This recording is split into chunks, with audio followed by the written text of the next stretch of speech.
waduh akeh ngono tindak apa.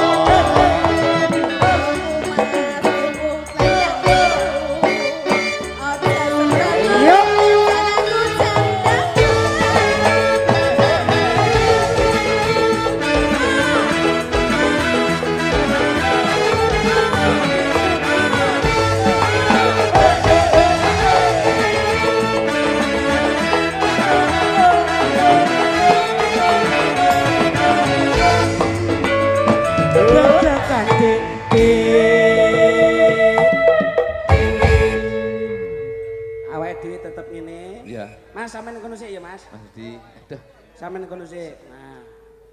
Ngono wis. hati-hati aja Anu karo wong kondang gayane terus dinerokne aku ngene-ngene. Oh pasti barang-barang nerokne aku lho wisane.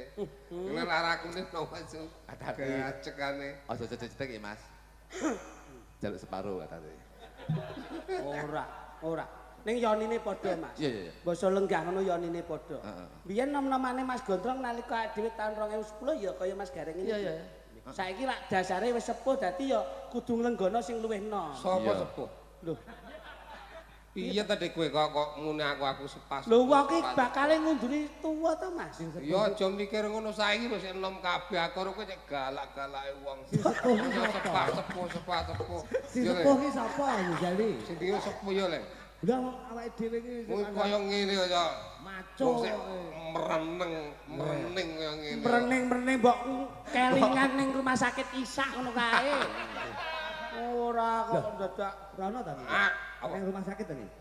oh tae. Coklit kok ngendangi aku. Aduh. Lah apa nek dalang sing ngendang dicateti.